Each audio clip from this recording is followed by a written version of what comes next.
तरह की बात करेंगे कि रामायण सिर्फ घृणा फैलाता है, तो मैं व्यक्तिगत रूप से उस राय के साथ सहमत नहीं हूं। और हमको नहीं लगता है कि पार्टी के अंदर इस मामले में विचार हुआ है।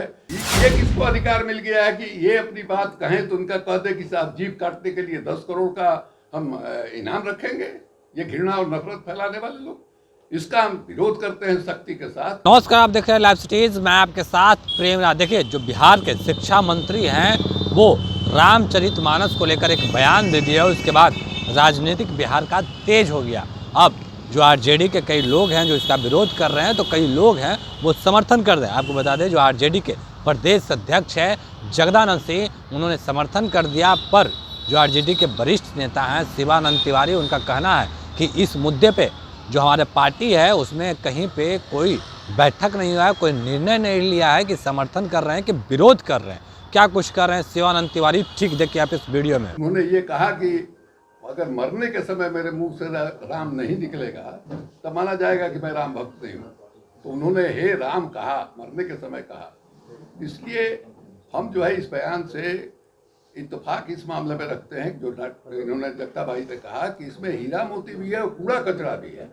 लेकिन ये भी कहा उन्होंने कि कूड़ा कचरा बहारने के चक्कर में हम लोग हीरा मोती नहीं बहारते। तो अगर हम इस तरह की बात करेंगे कि रामायण सिर्फ घृणा फैलाता है, तो मैं व्यक्तिगत रूप से उस राय के साथ सहमत नहीं हूं। और हमको नहीं लगता है कि पार्टी के अंदर इस मामले में विचार हुआ है कि पार्टी जो है इसका समर्थन करेगी। ऐसा कहीं नहीं, कोई बात नहीं। घृणा फैलाने वाला पार्टी के अंदर जो है इस तरह का मेजर डिसीजन होता है। सुनिए, मेजर डिसीजन होता है। अमीरा पार्टी के राष्ट्रीय उपाध्यक्ष हैं, आपको मीटिंग में तय होना चाहिए। तेजस्वी भी रहे उस मीटिंग में कि हाँ भाई इस मामले में क्या तय ये होना चाहिए। ये सही बात है।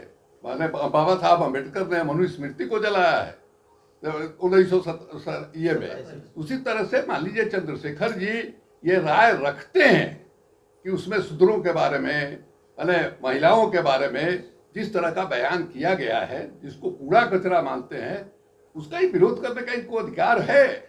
लेकिन ये किसको अधिकार मिल गया है कि ये अपनी बात कहें तो उनका कह दे कि साहब जीभ काटने के लिए 10 करोड़ का हम इनाम रखेंगे।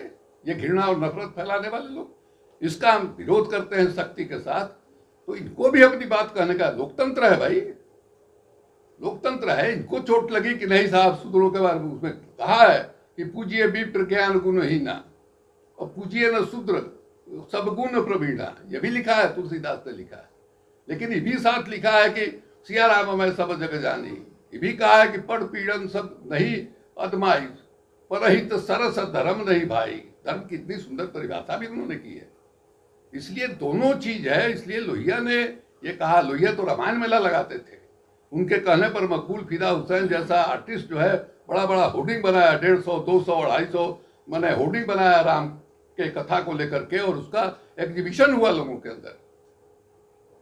तो इसलिए ये राम यहाँ कनकन में व्याप्त है। उन्होंने कहा है राम हुए हैं या नहीं हुए हैं, इस विवाद में पड़े बगैर डॉक्टर लोहिया ने कहा है कि इस देश में जो ऐतिहासिक पुरुष है, बुद्ध ऐतिहासिक पुरुष है, लेकिन बुद्ध के बारे में 100 आदमी से पूछिए तो एक आध आदमी बताएगा कि बुद्ध कौन थे।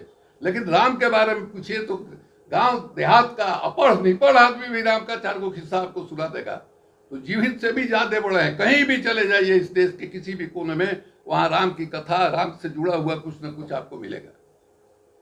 तो इसलिए ये कहना कि नहीं साहब घृणा फैलाने वाला, नफरत फैलाने वाला है, ये हमको लगा कि ये उचित नहीं है, ये नहीं होना चाहिए। और पार्टी के तरफ से इसका हो कि घृणा फैलाने वाला रामायण है, ये भी कोई किसी तरह का फैसला पार्टी का नहीं है। आपने कुछ लाइनों के बारे में विरोध हो गया, बातचीत हो गई, छोड़िए। प्रदेश अध्यक्ष भी ये कह रहे हैं कि उसकी लाइन में कुछ अंतर है और उसकी ये जो कह रहे हैं एक ही बात है, साहब 10 करोड़ रुपया देंगे, उनके खिलाफ मुकदमा होना चाहिए। इस तरह से किसी को के खिलाफ जो है हिंसा फैलाने का अधिकार किसने दिया भाई? इस देश में कानून का शासन है कि नहीं? हम किसी को कहेंगे कि उनका गर्दन उतार लीजिए, ये कहने का अधिकार है हमको? ये कहना जो है ये दंडनीय अपराध है। इसलिए वो साधु जो है, नकली साधु, ये गेरुआ वस्त्र पहन करके समाज में घृणा और नफरत फैलाने वाले लोग हैं, धर्म के नाम पर जो है अधर्म फैलाने वाले लोग हैं, उनके खिलाफ कार्रवाई होनी चाहिए। तो अभी आप शिवानंद तिवारी को सुन रहे थे, उनका साफ तौर पे कहना है कि अगर कोई बैठक होता, कोई बैठक में निर्णय लिया जाता तो उस बैठक में हम भी होते और बिहार के जो मुख्यमंत्री हैं तेजस्वी यादव वो भी होते हैं और उसके बाद निर्णय लिया जाता। पर देखिए जो जिस तरीके से शिक्षा मंत्री ने बयान दिया, अब बिहार का सियासत काफ़ी तेज है। जो तमाम विपक्ष के लोग हैं वो शिक्षा मंत्री से इस्तीफे की मांग कर रहे हैं। पर एक बयान और आया था कि कहा गया था कि जो शिक्षा मंत्री का जेब काट कर लाएगा उसको इनाम दिया जाएगा। उस पर भी उन्होंने घोर निंदा जताया है। बाकी की तमाम खबरों के लिए बने रहे लाइव सिटीज़ के साथ। लाइव सिटीज़ को सब्सक्राइब नहीं किया, सब्सक्राइब कीजिए। हमारे फेसबुक पेज को लाइक करना बिल्कुल ना भूलें। धन्यवाद।